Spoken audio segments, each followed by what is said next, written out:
Maurice Barbezan, vous êtes président du conseil scientifique. Merci de nous accorder un petit moment. On vous retrouve là le jour de la 41e journée de la recherche équine. Quel en est le thème ? Alors, il s'agit aujourd'hui d'examiner toutes les recherches existantes qui permettent de faire avancer la filière équine dans son ensemble. Il s'agit à la fois du comportement, du bien-être, il s'agit des problèmes de reproduction, il s'agit des problèmes de santé, des problèmes d'articulation chez le cheval, c'est très important. Il s'agit aussi des problèmes de reproduction et de génétique et également d'élevage des chevaux dans la phase de production des poulains. Alors, comment sont déterminés les thèmes que développent les intervenants au cours de ces journées ? Alors, le conseil scientifique de l'IFCE répond à une demande des professionnels. Donc, on a des thématiques à respecter. Aujourd'hui, on s'intéresse énormément aux aspects reproduction, mais également au bien-être, à la génétique et aux aspects technico-économiques. Donc, les chercheurs sont sollicités pour faire des travaux dans ce sens-là. Et puis, on fait une revue de détails une fois par an pour voir où on en est sur ces différents thèmes. L'objectif, c'est de répondre à la demande économique et sociale des éleveurs de la filière. Alors justement, cette journée de la recherche équine a déjà vécu 40 éditions, voilà, c'est la 41e. Alors est-ce qu'on peut faire un petit bilan de l'apport justement de toutes ces recherches sur un plan assez pratique au niveau des professionnels de l'élevage, de la pratique équestre, du sport et de l'enseignement par exemple ? Oui, on peut. Les travaux qui sont réalisés amènent à des innovations.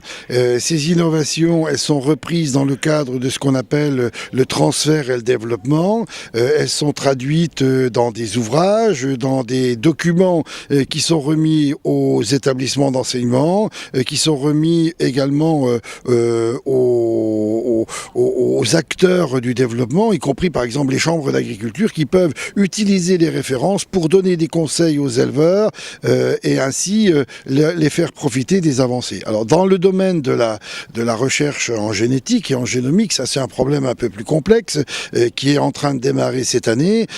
Ça implique une participation très importante du monde de l'élevage parce que on a besoin de ce qu'on appelle les phénotypes, c'est-à-dire le comportement des animaux et que ces comportements soient reliés à des filiations et ainsi ça va nous permettre de faire la relation entre ces phénotypes et le génome des animaux et ainsi pouvoir faire de la sélection. Alors c'est des travaux de long terme, ils ont déjà été conduits chez les bovins, on sait aujourd'hui les conduire chez le cheval, on les démarre et je crois que les éleveurs sont mis à contribution, mais ils sont contents de l'être parce que ça va donner des réponses plus précises à ce qu'ils veulent. Par exemple, sur la hauteur de saut, par exemple, sur les allures, sur la vitesse à laquelle les animaux vont courir. On est obligé d'avoir des repères physiologiques précis qui correspondent à une armature génétique donnée et en les connaissant, on peut aller rechercher les gènes et faire la sélection correspondante sur ces animaux. Donc le thème général de cette journée, c'est quoi de neuf en recherche équine ? Est-ce que ce domaine de recherche équine est plus avancé, moins avancé qu'il ne l'est dans d'autres domaines ? Vous parliez des bovins par exemple ? Alors ça dépend des volets. Par exemple, dans le domaine de la génétique, les bovins et notamment les bovins laits sont plus avancés. Pourquoi sont-ils plus avancés ? Parce que ça constitue le modèle principal sur lequel travaille l'INRA et c'était relativement simple de travailler là-dessus. Aujourd'hui, dans la foulée de ce qui a été fait chez les bovins laits, eh bien, on peut engager des travaux qui viennent s'articuler avec ceux qui ont été faits sur les bovins. Donc, si vous voulez, on n'aurait pas pu conduire les premières études sur le cheval parce que on n'avait pas les éléments, mais grâce à ce qui a été fait chez les bovins, on va pouvoir aujourd'hui, la recherche aujourd'hui est en capacité d'apporter des réponses sérieuses aux éleveurs. Dans le domaine de l'alimentation, par exemple, les études sur le cheval sont spécifiques parce que la digestion chez le cheval n'est pas comparable à celle du porc ou du bovin. Donc les travaux sont conduits et donnent des résultats à peu près dans les mêmes temps que dans les autres espèces. Au niveau de la reproduction, les chercheurs ont fait un gros travail sur le domaine de la fertilité de l'étalon et de la jument. Et ils ont fait aussi un gros travail sur la fabrication d'embryons in vitro et in vivo, qui sont des outils importants pour à la fois la compréhension de la physiologie de la reproduction, mais aussi pour pouvoir développer, produire des animaux utiles aux différentes exploitations. Le travail sur la reproduction est assez exemplaire dans le domaine du cheval, chez le cheval. Monsieur Barbezan, une petite question à l'intention de nos internautes qui chercheraient des documents concernant toutes ces publications. Quelle est la source de documentation ? Oui, alors les journées de la recherche équine, je pense qu'il faut le signaler, sont faites en collaboration entre l'Institut français du cheval et de l'équitation et l'INRA. Donc les deux sources seront l'IFCE et l'INRA. Mais il y a un site à l'IFCE sur lequel on peut aller retrouver les journées de la recherche équine et on a l'ensemble des documents. Alors je le dis aussi pour ceux qui veulent participer à ces journées, c'est facile de venir à ces journées, soit directement ici, soit en allant sur un site de transmission. Il y en a 13 en France actuellement, hein, plus les écoles. Et quand les gens viennent ici, et peut-être également dans les sites, on leur remet une petite clé USB avec l'ensemble des résultats de l'année et les coordonnées pour aller rechercher les autres documents. Donc ceci est bien fait. Alors, maintenant, ça, c'est pas suffisant parce que il faut transformer les résultats de la recherche en documents, en applications apportées aux éleveurs. Donc c'est tout un travail qu'on appelle le transfert et le développement, de manière à donner aux enseignants, aux agents de développement des documents suffisamment précis qui leur permettent de donner des conseils aux éleveurs. C'est différent du résultat de la recherche. Il faut transformer le résultat de la recherche en document d'accompagnement des éleveurs. C'est un peu le reproche qu'on fait souvent à la recherche d'ailleurs, c'est de manquer d'applications pratiques. Oui, mais la consigne qui nous est donnée par le conseil d'administration de l'IFCE, c'est de répondre à la préoccupation technico-économique des éleveurs. Donc, bien évidemment, ça nous a conduit à faire des recherches un peu fondamentales, mais l'aspect appliqué est toujours très rapidement vu parce qu'on en a besoin.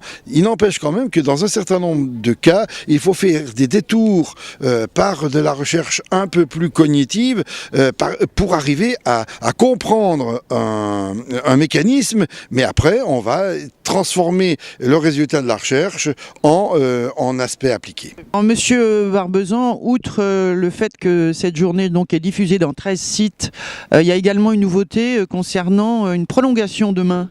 Oui, alors cette prolongation, elle est un petit peu une innovation. Il s'agit de réunir les thésards qui travaillent dans le domaine équin, de manière à ce qu'ils puissent présenter en 180 secondes leurs résultats. Oui, c'est très court et l'objectif, c'est de les rassembler, de permettre qu'ils connaissent le travail que fait leurs voisins ou leurs copains dans une autre université ou dans une autre école. Et en quelque sorte, pour nous, c'est quelque chose d'important parce que c'est le vivier des chercheurs et des professionnels de demain. Donc, moi, j'y attache une grande importance. C'est un travail que nous devons absolument faire, les valoriser, les aider à avancer dans ce cadre-là. Et nous avons une vingtaine de chercheurs thésards qui présenteront leurs documents demain. Alors, est-ce que vous pouvez nous présenter en quelques mots le rôle du conseil scientifique ?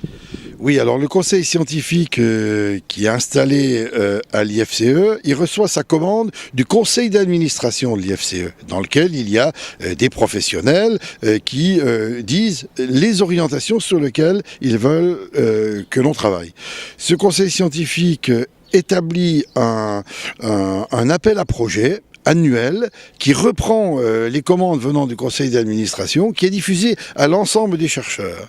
Et les chercheurs répondent à date donnée par un projet de recherche. Et ces projets de recherche sont soumis à une étude par des experts extérieurs et des rapporteurs au conseil scientifique, et ils sont labellisés ou non labellisés.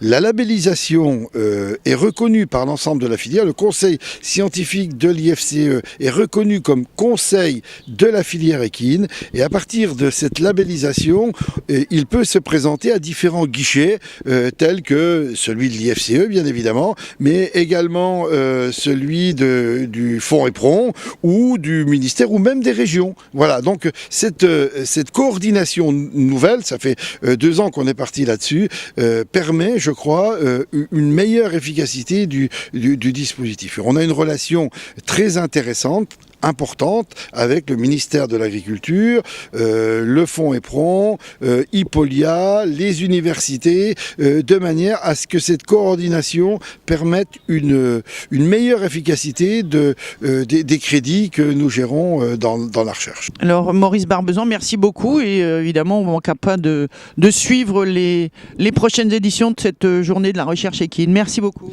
Eh ben, je vous remercie également de m'avoir interviewé, et j'espère que ça participera à une meilleure connaissance de ce que l'on fait au niveau de la recherche dans le domaine équin. C'est très important pour tous.